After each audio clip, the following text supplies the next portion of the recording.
ಕಾಡಿನಲ್ಲಿ ಬಹಳಷ್ಟು ನರಿ ತೋಳಗಳು ಇರ್ತವೆ, ಬೇರೆ ಬೇರೆ ಪ್ರಾಣಿಗಳು ಇರ್ತವೆ. ಆದರೆ ರಾಜ ಅಂತ ಇರೋದು ಸಿಂಹ ಒಂದೇ. ಇದು ಎಲೆಕ್ಷನ್ ರ್ಯಾಲಿಯಲ್ಲಿ ವಿಜಯ್ರವರು ಹೇಳಿರುವಂತಹ ಮಾತು. ವಿಜಯ್ ಅವರದ್ದು ಸರ್ಕಾರ ಅಂತ ಒಂದು ಫಿಲಮ್ ರಿಲೀಸ್ ಆಗಿರುತ್ತೆ. ಯಾವುದು ಸರ್ಕಾರ ಅಂತ.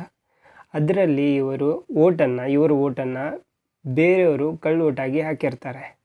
ಅದಕ್ಕಾಗಿ ಇವರು ಹೋರಾಡ್ತಾರೆ ಒಂದು ಓಟಿಗೋಸ್ಕರ. ನಂತರ ರಾಜಕಾರಣಿಗಳ ಭ್ರಷ್ಟಾಚಾರ, ಲಂಚ, ನಾನಾ ರೀತಿಯ ಹಗರಣ ಇದನ್ನೆಲ್ಲ ನೋಡಿ ಇವರೇ ರಾಜ್ಯದಲ್ಲಿ ಎಲ್ಲ ಕಡೆಯೂ ಒಂದೊಂದು ಕ್ಯಾಂಡಿಡೇಟನ್ನು ನಿಲ್ಲಿಸಿ ಗೆಲ್ತಾರೆ. ಅದು ಫಿಲ್ಮಲ್ಲಿ.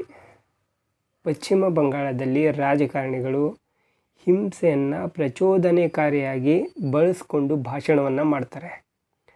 ಅಲ್ಲಿಯ ಜನರಿಗೆ ಗೊಂದಲವನ್ನು ಸೃಷ್ಟಿ ಮಾಡ್ತಾರೆ. ಆದರೆ ವಿಜಯ್ ಅವರು ಮಂದಿರ್, ಮಸ್ಜಿದ್, ಚರ್ಚ್, ಗುರುದ್ವಾರ ಇದು ಎಲ್ಲ ಜನಾಂಗದವರಿಗೂ ಸೇರಿರೋದು, ಎಲ್ಲರಿಗೂ ಕೂಡ ಮುಖ್ಯವಾದದ್ದು ಅಂತ ಎಲೆಕ್ಷನ್ ರ್ಯಾಲಿಯಲ್ಲಿ ಹೇಳ್ತಾರೆ. ಆದರೆ ಜಾತಿ ಅಂತ ಪಶ್ಚಿಮ ಬಂಗಾಳದಲ್ಲಿ ಭಾಷಣವನ್ನು ಮಾಡ್ತಾರೆ.